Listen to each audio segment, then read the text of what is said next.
आपण सुदामजीचं चरित्र बघितलं. आज राजा परीक्षितीने शुकाचार्यांना प्रश्न केला की महाराज, मी तुमच्या मुखातून सुदामजीचं चरित्र ऐकलंय. मला असं वाटतंय की मी तुमची कथा श्रवण करत करत 7 दिवसाचा कालावधी घातलाय.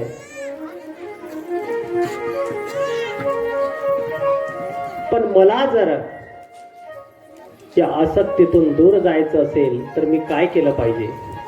कारण जरी मी तुमच्या पुढे कथा श्रवणा करता बसलोय तरी माझी वृत्ती अजून त्यागमय झालेली नाहीये. काय करायला पाहिजे? महाराज शुकाचार्य सांगतात की आपण त्यागी बनण्याकरता दत्त भगवंताचं चरित्र ऐकायला पाहिजे. कोणाचं? दत्त भगवंताचं जर आपण चरित्र श्रवण केलं तर त्याग काय असतो हे दत्त भगवंताकडून आपल्याला शिकायला मिळतं. शुकाचार्य भगवान सांगायला लागले, राजा परीक्षिती, दत्त भगवंताने जीवनात 24 गुरु केले. किती गुरु केले? जो जो जयाचा घेतला गुण तो गुरु केला मी जाण. मला सांगायचं, ज्याच्याकडून जो जो आपण गुण घेतलाय त्याला त्याला आपण गुरु केलं पाहिजे, नाही का? जीवनामध्ये शिक्षा गुरु भरपूर असतात. ज्यांच्याकडून जी जी आपण शिक्षा घेतली ते आपले झाले शिक्षा गुरु. पण जीवनात दीक्षा गुरु एक असतो की ज्यांच्याकडून आपण दीक्षा घेतो. दीक्षा गुरु जीवनात एक आहे, शिक्षा गुरु माणसाच्या जीवनात अनेक असतात की ज्यांच्याकडून आपण जो जो गुण घेतलाय त्याला त्याला आपण गुरु केले. सज्जन हो, दत्त भगवंताने जीवनात 24 गुरु केले. पृथ्वी वायू आकाश, पृथ्वीला गुरु बनवलं, वायूला गुरु बनवलं, आकाशाला गुरु बनवलं, जलाला गुरु बनवलं, चंद्रमाला गुरु बनवलं, सूर्याला गुरु बनवलं, कपोताला गुरु बनवलं.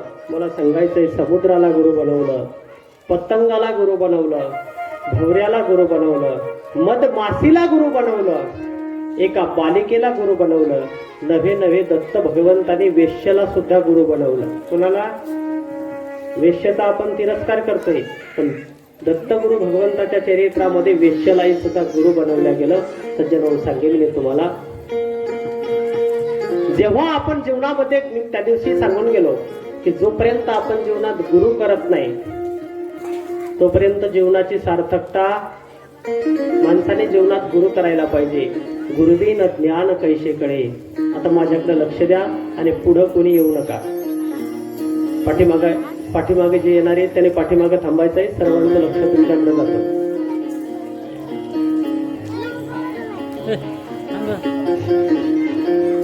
जीवनात आपण गुरु केला पाहिजे आणि गुरु करत असताना सांगितलं गेलं की गुरुवर आपली श्रद्धा पाहिजे, नाही का? नाही तर काही काही नुसतेच जीवनात गुरु करतात, त्यांच्यावर ना श्रद्धा. त्याने माळ घातली म्हणून हे माळ घालतात, आमचे गुरु म्हणतात आणि मग घरी त्यांना, नाही का? गुरुवर आपली एवढी श्रद्धा पाहिजे, एवढी श्रद्धा पाहिजे. नन्ना सा फूल हूँ मैं चरणों की धूल, नन्ना सा फूल हूँ मैं चरणों की धूल, आया हूँ अब तेरे पास, गुरु जी मेरी पूजा करो स्वीकार, गुरु जी मेरी पूजा करो स्वीकार, गुरु जी मेरी पूजा करो स्वीकार, गुरु जी मेरी पूजा करो स्वीकार. नन्ना सा फूल हूँ मैं चरणों की धूल, नन्ना सा फूल हूँ मैं चरणों की धूल हूँ मैं, आया हूँ अब तेरे पास, पूजा करो स्वीकार, गुरु जी मेरी पूजा करो स्वीकार, मेरी पूजा करो स्वीकार, गुरु जी मेरी पूजा करो स्वीकार. सुनना हमारी अर्जी, ऐसा कुछ ज्ञान दो, जीवन को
सज्जन हो,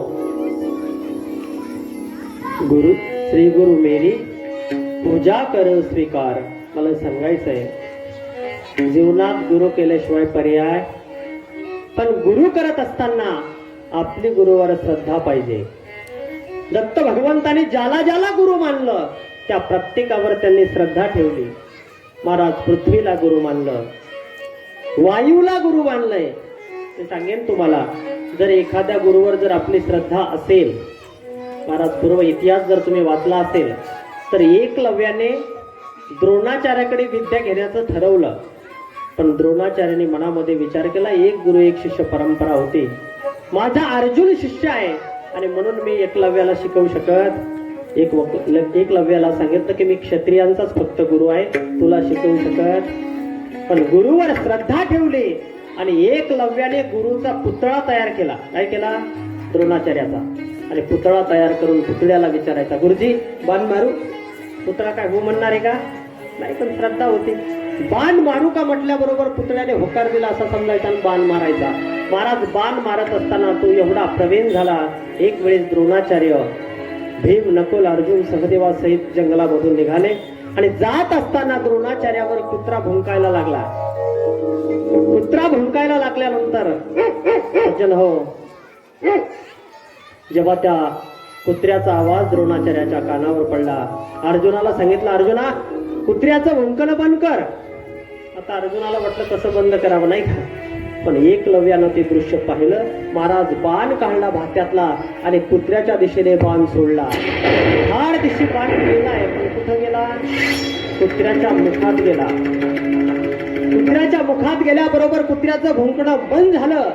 पण लक्षात घ्या बरं का, जेव्हा बाण काढला तेव्हा कुत्र्याच्या मुखाला इजा सुद्धा झाली नाही, नुसतं भुंकणं बंद केलं. आणि ही विद्या फक्त द्रोणाचार्यांकडे होती. कुत्र मारल्या गेलं नाही, फक्त भुंकणं बंद केलं. द्रोणाचार्याला वाटलं असा बाण सोडणारा कोण आहे? पाहतात ते एकलव्य आहे. सांगितलं, अरे तुझे गुरुजी कोण आहेत? म्हटले तुम्हीच आहेत. नतमस्तक झाला. म्हटले मी कधी शिकवलंय तुला? म्हटले महाराज तुम्ही जरी नकार दिला होता तरी माझी तुमच्यावर श्रद्धा होती. तुमचा पुतळा मी बनवला आणि तुमच्या पुतळ्याकडून मी हे सर्व शिकलो. मला सांगायचे गुरुवर श्रद्धा असावी. श्री गुरुने आपल्याला काही बोललं. एक उदाहरण सांगत असतो मी नेहमी. एक मेंढपालन करणारा व्यक्ती होता. मेंढ्या पाळत होता आणि मेंढ्या पाळत असताना दररोज त्याने मेंढर घ्यायचे, शेतात जायचं, मेंढर घ्यायचे, शेतात जायचं, चारायचा.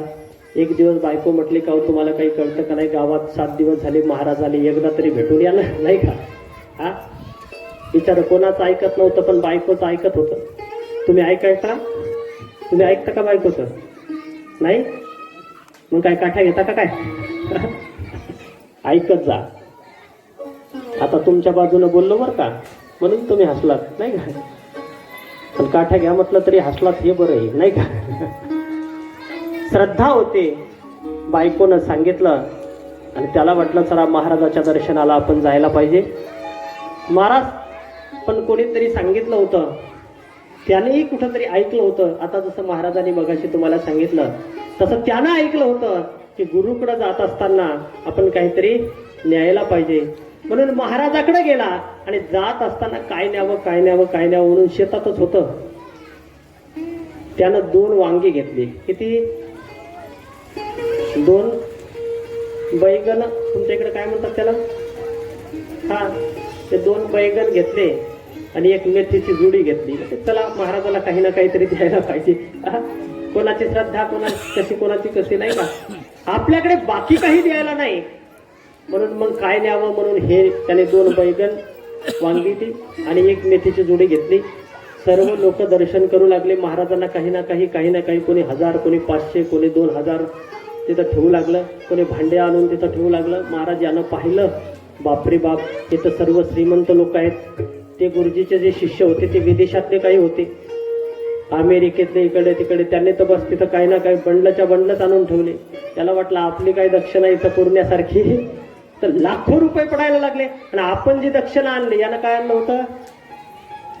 हा, वांगी, मेथीची, एक कोथिंबीरची जुडी आणून ठेवलेली होती. आता ती एक कोथिंबीरची जुडी वांगी याला काढाही वाटेना. महाराज गुरुजीचं दर्शन घेतलं. धोतर नेसलेलं होतं, ती घोंगडी टाकलेली होती, हातात काठी घेतलेली होती आणि अशा अवस्थेत आल्यानंतर गुरुजीच्या पुढे नतमस्तक झाला. गुरुजी नमस्कार. काय करताय तुम्ही? काही काही माणसं बोलायलाही फार दणकट असतात नाही का, आमच्यासारखे रिलट घाबरतात. काय महाराज इकडे आला तिकडं नाही का? म्हटले बाबा कशा करता?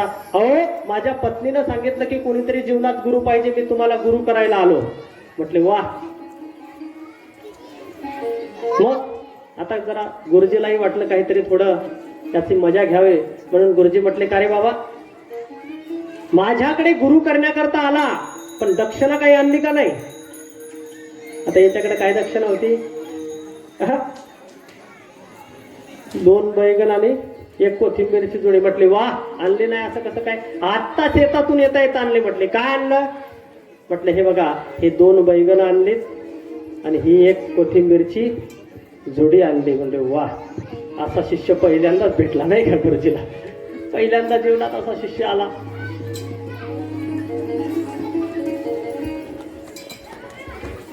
आजीबाई पूजा नंतर करा, तुमच्याकडे बघतायत सर्व, कारण त्यांचंही मनच आहे. ते बिचारे ते इतके तत्पर आहेत, ते माईकवर बोलायला लागलं तरी माझ्याकडे बघा, त्यांच्याकडे बघा. तेव्हा आता पुढे कोणाला काय सांगत होतो मी? काही काही तर आत्ताच झोपायला लागले 5च मिनिटात. वा बिचाऱ्याला सांग. तेव्हा सांगितलं अरे वा, पहिल्यांदा माझा शिष्य माझा असा आलाय. ठीक आहे म्हटले. महाराज त्याला दक्षिणा ठेवली बरं का. आणि ठेवल्यानंतर म्हटले गुरुजी, माझी पत्नी म्हणायला लागली होती की गुरुजीकडून काहीतरी गुरुमंत्र आणा आणि त्या गुरुमंत्राचा जर आपण जप केला तर आपल्या जीवनात धनप्राप्ती होते, इच्छा प्राप्ती होते नाही का. काही काही गुरु मंत्र देतात ना, कान मंत्र देतात कोणी कोणी, पण आपल्या या भागवत धर्मामध्ये कान मंत्र स्वीकारला जात नाही. आपला एकच मंत्र आहे, उघडा मंत्र जाणा रामकृष्ण म्हणा. आपल्या जीवनात एवढाच मंत्र मोठा आहे. महाराज काहीतरी मंत्र द्या, मंत्र द्या. आणि असं म्हटल्यानंतर त्या गुरुजीला वाटलं हे जरासं दिसते. म्हटले मंत्र काय आहे? एकच मंत्र आहे, 2 बैगन और 1 कोथिंबीर की जोडी. काय म्हटलं ते? आणि गुरुजीला हे मंत्र दिला आणि यानं तुझा जपला. हा दररोज म्हणायचा 2 बैगन और 1 कोथिंबीर की जोडी, 2 बैगन और 1 कोथिंबीर की जोडी. पूजेला बसला की बरं काय कृष्ण महाराज काय म्हणायचा? 2 बैगन और 1. त्याला वाटलं गुरुजीने दिलेला मंत्र आहे. महाराज दररोज दररोज दररोज त्यानं तपश्चर्या केली, दररोज तोच मंत्र म्हणायला लागला. मी कशा करता सांगतो, गुरुवर श्रद्धा पाहिजे. दररोज तो मंत्र म्हणायचा. काय म्हणायचा? काय म्हणायचा? काय म्हणायचा? एवढं वय झालं तरी तुम्ही बोलत नाहीत, कमालच झाली. 2 बैगन और 1 आणि दररोज दररोज म्हणायचा. 1 वर्षाचा काळ गेला आणि 1 वर्षाच्या काळानंतर गुरुजी पुन्हा गावामध्ये दुसऱ्या गावात आले, शेजारच्या गावात आले. पण शेजारचे गाव हे नदीच्या पलीकडे होतं. नदीला पूर आलेला होता आणि नदीला पूर आलेला पाहून सज्जन हो पत्नीनं सांगितलं, म्हटलं हे बघा आता ते तुमच्याकडेच बघतात बघा, तुम्ही पुढे आलाय की ते बस तुम्हालाच बघायला लागलं सगळं. म्हणून म्हटलं पुढे येऊ नका. काय होतं आता पुन्हा आलो मी. कुठं आलो आता? त्याला कळलं की आपले गुरुजी आले आहेत आणि आपल्याला गुरुजीला भेटायला पाहिजे. पण त्याचं गाव नदीच्या इकडल्या काठाला होतं आणि हा गुरुजी नदीच्या दुसऱ्या तीरावर आलेले होते. हा गुरुजीला भेटण्याकरता जाणार होता पण नदीला पूर आलेला होता. आता जायचं कसं? आणि मग याने मनात विचार केला, गुरुजीने दिलेला मंत्र जर आपण जपला तर त्या जपाचं सामर्थ्य आहे की त्या जपामुळे आपण नदी पार करू शकतो, भवसागर पार करू शकतो गुरुच्या कृपेनं. तर ही नदी आहे. त्याच्या डोक्यात बाकीचा काय नव्हतं. भवसागर म्हणजे त्याने समजला की भवसागर म्हणजे कोणता? हा समुद्रच आहे. जर समुद्र तर तो गुरु कृपेनं, नदी काय आहे? आणि म्हणून महाराज त्याने काय केलं माहितीये? खांद्यावरची घोंगडी काढली कृष्ण महाराज, अशी आथरली आणि आथरल्यानंतर घेतली जवळ आणि नदी पात्रात टाकले आणि टाकल्यानंतर नदी पात्रात टाकले. सांगितलं हे बघ घोंगडे, 2 बैगन और 1 कोथिंबीर की जुडी, चल घोंगली पहिलं थडी. महाराज घोंगडी टाकली तर अधर घोंगडी तरंगली आणि घोंगडीवर मांडी घालून बसला पाण्यावर. कशाची कृपा आहे? आणि पहिलं थडीला गेला पहिल्या थडीला गेल्यानंतर गुरुजीचं दर्शन घेतलं. म्हटले गुरुजी आलो, ओळखला का नाही? काही काही शिष्य ओळखीचे होतात, त्याचं वागणंच तसं असतं. म्हटले ओळखलं ना बाबा तुला? म्हटले कोण? सांगा गुरुजी मी कोण आहे? म्हटले ओळखलं. कोण आहेस तू? दो बैगनावर एक. ओळखलं तुला. म्हटले वा वा गुरुजी, मी तुमच्या लक्षात राहिलो. म्हटले बाबा तू कसा काय आलास? नदीला तर पूर आलेला होता. म्हटले महाराज तुम्हाला माहित नाही, तुम्ही मला गुरुमंत्र दिला होता. कोणता? दो बैगनावर एक कोथिंबीर की जुडी. मी मंत्र म्हणला आणि घोंगडीवर बसलो, पाण्याहून तरंगून आलो. गुरुजीला वाटलं नक्कीच याच्या डोक्यावर चक्कर पडलं, याला काही कळायला तयार नाही. असं कुठं होत असतं का? पण त्यानं सांगितलं तू कशा करता? म्हटले माझ्या घरी चहा प्यायला तुम्हाला यायचंय नाही का? म्हटले कसं जायचं? काही नाही म्हणे, तुम्ही फक्त घोंगडीवर बसा, तुम्हाला पाण्याहून तरंगून मी नेतो नाही का? आणि मग महाराज त्याने घोंगडी टाकली. गुरुजीने सगळ्या शिष्याला नमस्कार घातला. म्हटले आता हे दर्शन, आता काही याच्या नादाला लागून मी काही वाचणार नाही. बाकीचे शिष्य रडायला लागले. याला वाटलं काय झालं, का रडता रे तुम्ही? आता विदेशातले काही शिष्य होते, गोरे भराड रडून लाल भडक झाले नाही का? आता गुरुजी काय पुन्हा भेटणार नाही. आणि गुरुजीला वाटलं आपण मंत्र दिलाय. गुरुजी तर लटलट हालायला लागलाय, कारण असं कुठं घडत? गुरुजीलाही माहित होतं असं काही घडू शकत नाही. गुरुजीला सांगितलं चला बसा. महाराज गुरुजीनं सांगितलं असं पाण्यावर कसं तरंगणार बाबा? अहो तुम्ही बसा. तुम्ही नाही बसत का? मी बसतो. पहिल्यांदा तो घोंगडीवर बसला. गुरुजीला सांगितलं पक्की कंबर धरा माझी. कंबर सोडली वाहून गेले तर मला काही घेणं देणं नाही, पक्की धरायची. गुरुजीनं पक्की कंबर तर धरली महाराज, पण लटलट हालायला लागला. म्हटलं कशाला अशा शिष्याच्या नादी लागलो नाही का? आणि कंबर धरली आणि हालायला लागले गुरुजी. पण महाराज सामर्थ्य सांगेन तुम्हाला मी, गुरुवर त्याचा विश्वास होता. बरोबर त्याने म्हटलं जसं त्या बाजूने येताना सांगितलं की दो बैगनावर एक कोथिंबीर की जुडी, चल घोंगडी पैल थडी. असं म्हणल्याबरोबर घोंगडी अद्धर झाली, पाण्यावर तरंगायला लागली आणि गुरुजी सहित तो पैल थडीला निघून जायला लागला. गुरुजीच्या डोळ्यातून पाणी आलं आणि गुरुजीने सांगितलं वारे वा, आतापर्यंत गुरुजी शिष्याला तरुण नेणारे होते, पण पहिला माझ्या जीवनात शिष्य भेटला की जो गुरुला तरुण न्यायला लागला. मला सांगायचंय फक्त विश्वास पाहिजे. मंत्र कोणताही असू द्या, विश्वासाने जपला आणि गुरुवर जर श्रद्धा असेल तर सज्जनो आपला उद्धार झाल्याशिवाय राहत नाही. आपण भवतार सागर तरुण गेल्याशिवाय राहत नाही. मला सांगायचंय की दत्त भगवंताने 24 गुरु केले. प्रत्येकातून एक एक गुण घेतला. पृथ्वीला गुरु केलं, शीतलता नावाचा गुण घेतला. वायूला गुरु केलं, निस्पृहता नावाचा गुण घेतला. आकाशाला गुरु केलं, व्यापकता नावाचा गुण घेतला. जलाला गुरु केलं, शीतलता नावाचा गुण घेतला. आई शिवानी बोलिये की मन का आता कोई आवरण को शीतल करे आप ही शीतल होय. चंद्रमाला गुरु केलं, सांगितलं की चंद्रमाकून कला जशा घडतात, चंद्रमा वाढतो कधी कमी होतो, त्या पद्धतीने चंद्रमाकून. सूर्याकून गुण घेतला, असक्त रहित होणं, असा प्रत्येकाकून. मधमाशीकून गुण घेतला. काय गुण घेतला मधमाशीकून? मधमाशी काय करते? मधमाशी पाहिली का तुम्ही? तुमच्या इकडे त्याला काय म्हणतात? महूळ. नाही का? ती मधमाशी काय करते? या फुलावरचा सुगंध, या फुलावरचा सुगंध, या फुलावरचा सुगंध गोळा करते आणि सर्व गोळा करून एकत्रित त्याची काय बनवते? एक पोळ बनवते. बरोबर आहे? आपलंही तसंच आहे. आपण काय करतो?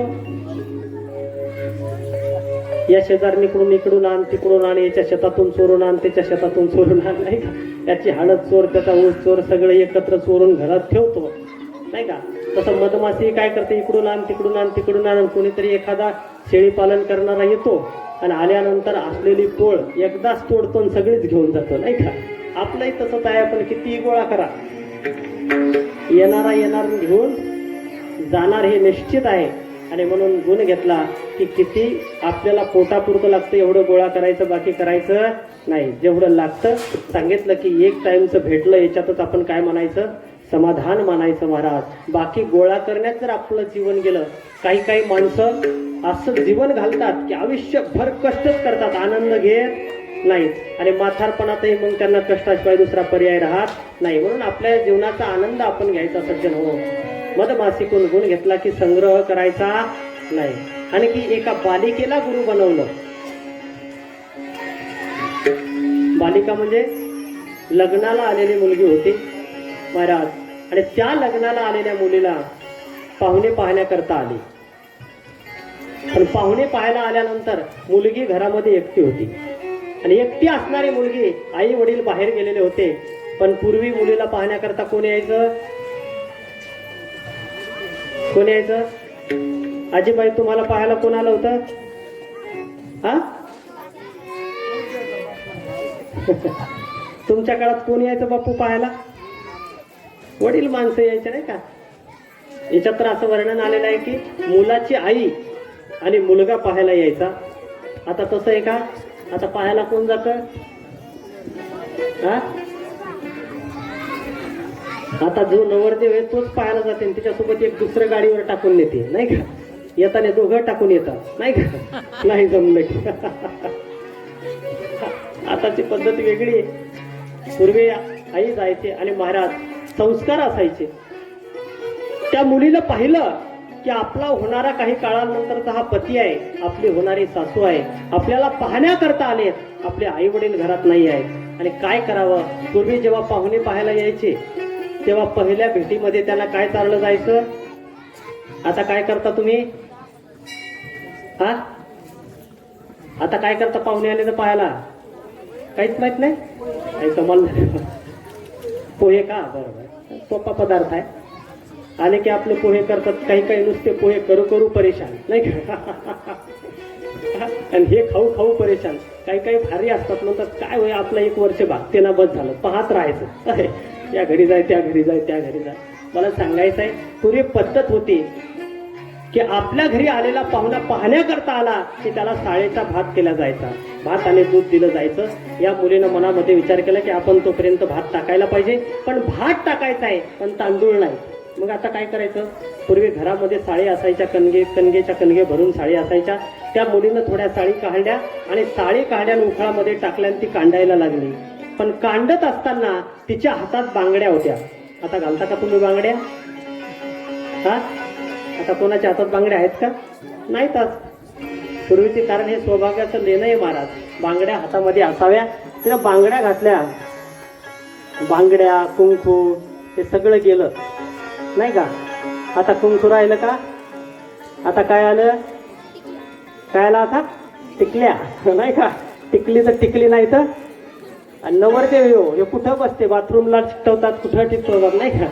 नवरदेवाला काही काही नवरदेव आरशाला लागलेले असतात, काही बाथरूमलाच असतात तिथं पट्टी नाही का? हा नाही का?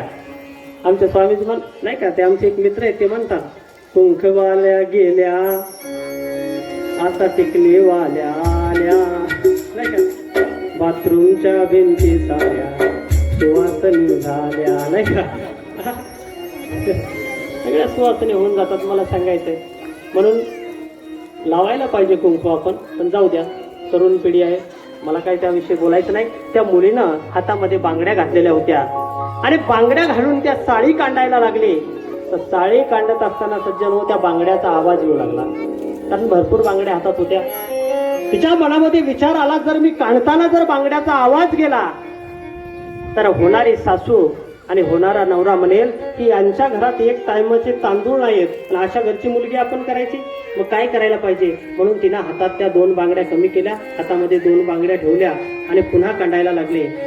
2 बांगड्या हातामध्ये असताना पुन्हा जेव्हा कांडत होती तेव्हा या हातात 2, या हातात 2, पण त्या 2 बांगड्याचाही काय येऊ लागला? आवाज येऊ लागला. त्याच्या लक्षात आलं की अजूनही आवाज चालला. मग तिनं पुन्हा हातातली एक बांगडी कमी केली आणि हातात फक्त आता किती राहिली बांगडी? एकच बांगडी राहिली आणि आता कांडायला लागली. आता एकटा बांगडीचा आवाज येईल का? नाही. का? दत्त भगवान हे दृश्य पाहत होते. दत्त भगवंताच्या लक्षात आलं, एकत्रित राहिलं नाही का?